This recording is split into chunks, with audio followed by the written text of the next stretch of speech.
कुरान मजीद में इरशाद फरमाता है कि यतीम पर जुल्म और ज्यादती न करो। मासूम फरमाते हैं कि तुम अपने बच्चों को किसी यतीम के सामने प्यार मत करो। यतीमों के सर पर हाथ फेरना और उन्हें प्यार करना अल्लाह और रसूल को बहुत ज्यादा पसंद है। मगर अल्लाह जो नफ्सियाती और ज़हनी जिस्मानी अज़ियतें जनाब सकीना को पहुँचाई गई, इसे सुनकर भी दहल जाता है और ये मसाइल सकीना को इसलिए बर्दाश्त करना पड़े कि हुसैन सकीना को बहुत चाहते अपने सीने पर चलाते थे। करबला से कूफा और कूफे के शाम तक सकीना पर जो जुल्म सितम ढाए गए उसका बर्दाश्त करना बस बिल्कुल हुसैन ही का काम। से काफिला जब करबला से रवाना हुआ तो रास्ते में वो लहरा कि उस पर हुसैन का सर था जमीन में गड़ गया। महिला बरदार ने आकर सिमर से कहा, सिमर ने कहा अच्छा मैं चलता। और ताबियाना लिया और सैयद सज्जाद के पास आया और कहा कि अपने बाप से कहो कि आगे बढ़े वरना अभी ताबियाने से ऐसी अजियत पहुँचाऊंगा कि सब पहली तरफ जाएगी। सैयद सज्जाद बाबा ने सर की तरफ मुड़े कहा, बाबा आप आगे क्यों नहीं बढ़ते? कटे हुए सर से आवाज आई देगा, तेरे सीने पर सोने वाली सकीना ऊँट के जब तक वो काफिले में शामिल न होगी आगे न बढ़ूंगा। जब ये खबर सारे जहरा में सुनी ऊँट से उतरी और सकीना को तलाश करने लगी।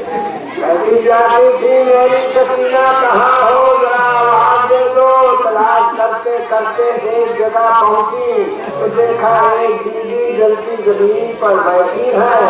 ज़ैनब करीब गई तो देखा सकीना दीदी की गोद में रो गई और वो मौजमा सकीना के आंसू पोंछ रही है। नानी ज़ैनब ने कहा कि दीदी आप कौन हैं? यतीमा पर रहमा है। ये जब तक इस बच्ची को किसी ने तो तमाशे मारे, तालियाने मारे, मगर किसी को रहम नहीं आया। बस ये सुनना था कि मौजमा में निकाह चेहरे चेहरे और कहा बेटी मैं कोई और नहीं तेरी दुखिया माँ फातिमा ज़हरा हूँ। ये सुनकर ज़ैनब माँ से निपट गई। कहा अरे अम्मा घर तो उजड़ गया, माँ जाए सही कर दिया। अभी कहता है कि चलते चलते जब मैंने अनंत का काफिला दरबार सामने पहुंचा तो ये तख्त पर बैठा हुआ था और तख्त के नीचे रसूल के नवासे का सर रखा हुआ। अरे के गले एक रस्सी में बंधे हुए थे। सकीना का हालत ये था कि एक हाथ गले पर रखे थी और दूसरा हाथ चेहरे पर रखे हुए थे। जमीन ने पूछा ये कौन बच्ची है? जमीन ने कहा ये हुसैन की बेटी सकीना है। सकीना ने पूछा कि सकीना तुम बार बार अपना पैर जमीन से क्यों उठाते? सकीना ने कहा कि यतीम तेरी फौज ने हमारा तीरों के गले एक रस्सी में बांधे हैं, क्योंकि मैं सबसे कमती हूँ, इसलिए जब ये खड़े होते हैं तो मेरा गला खींचने लगते हैं। यतीम ने पूछा कि सकीना ये बताओ तुम एक हाथ चेहरे पर और एक हाथ गले पर क्यों रखे हो? सकीना ने कहा कि मेरी बुढ़ियों और माँ बालों के बाल इतने बड़े हैं, उन्होंने अपना पर्दा बालों से कर लिया, मगर मेरी जुल्फा छोटी छोटी है, इसलिए मैं अपने हाथ से अपना पर्दा किए हुए हूँ और दूसरा हाथ गले पर किए है। मेरा गला जख्मी हो गया है। कहता है कि सकीना मैंने सुना है कि जब तक तू अपने बाबा के सीने पर नहीं सोती तुझे नींद नहीं आती। तेरा बाप तुझसे बहुत मोहब्बत करता था। सकीना ने कहा बेशक मेरा बाबा मुझे बहुत चाहता था, मगर नींद ने कि सकीना मैं तो उस वक्त ये बात सही समझूंगा जब तेरे बाबा का सर एक गोद में चला जाए। भरे हुए दरबार में सकीना ने अपना चला हुआ बताया, कहा बाबा मेरी गोद में चले आओ, आपकी मोहब्बत का इम्तिहान।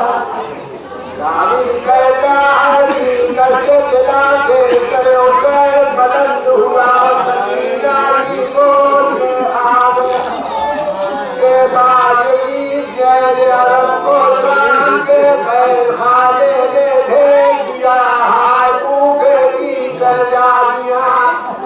नबी की नवाजियां शाम जो पैर खाने में पैर की गई, जहाँ तुर्क बैठक के पैरियों को रखा जाता पैर खाने में सकीना का ये मामूल था कि जब शाम होती थी तो दरे विज्ञान पर चली आती और उठे हुए कायरों को देख कर पूछती थी कि ये खुदी अम्मा ये सब तारे कहाँ जा रहे हैं।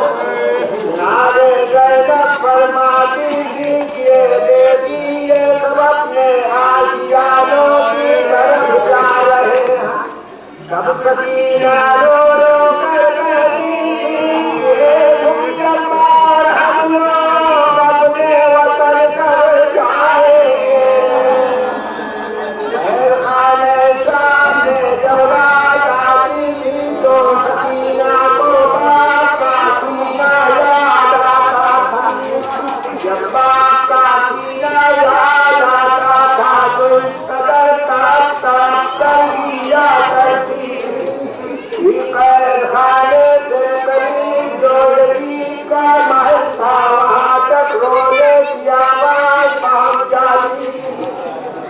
रावी कहता है कि एक दिन सकीना अपने बाबा को याद करते करते सो गई तो माँ ने देखा अपने बाबा को बेदार हुई तो चीख मार मार कर रोने लगी और कहने लगी कि हाय बाबा मुझे छोड़कर कहाँ चले गए बाबा, भी तो तुम मुझे अपने सीने पर सुलाए थे, प्यार कर रहे थे, दिलासा दे रहे थे। मैंने अलग समझ गए कि सकीना ने अपने बाबा को ख्वाब में देखा है। सकीना रोती जाती थी तो कैद खाने में एक कोलाम बर्पा हो गया। जब ये आवाज गिरिया यतीम ने सुनी तो कहा आखिर क्या बात है कि कैद खाने में गिरिया को कहा। किसी ने कहा हुसैन के सीने पर सोने वाली सकीना याद बदल में रो रही है। ये सुनकर यतीम ने हुसैन का सर कैद खाने में भेज दिया। सकीना ने